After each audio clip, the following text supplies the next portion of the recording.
সকাল সকাল পশুরাজ সিংহের মেজাজ বেজায় খারাপ।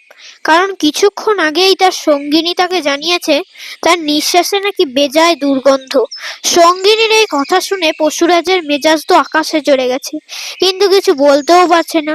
যদি প্রিয় সঙ্গিনী রাগ করে চলে যায় তখন ভারী মুশকিল হবে। আবার এদিকে মনের রাগও চেপে রাখা যায় না। তাই সিংহটি গুহায় বসেই গর্জন করতে লাগলো। অনেকক্ষণ ধরে বন কাঁপানো গর্জন করে সিংহটি ভাবলো একবার সঙ্গিনীর কথা যাচাই করে দেখা যাক, অন্য পশুদের জিজ্ঞাসা করে দেখি তারা কি বলে। তবে বন্ধুরা, পশুরাদের কিন্তু মনে রাগ তখনও গুমড়ে রয়েছে।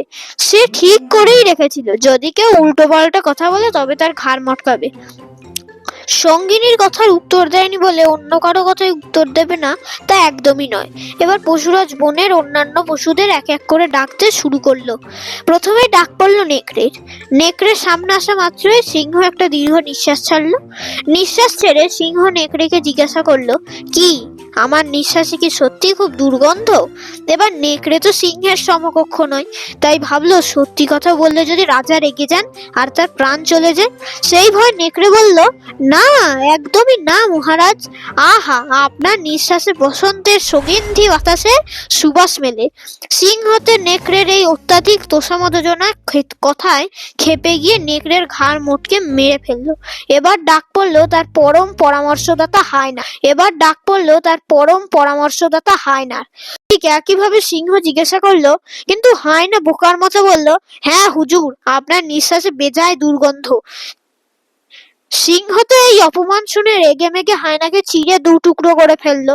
এবার এলো শিয়ালের পালা। তোমরা তো জানোই শিয়াল যথেষ্ট বুদ্ধিমান।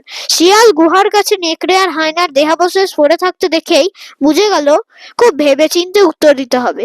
এবারও সিংহ জিজ্ঞাসা করলো।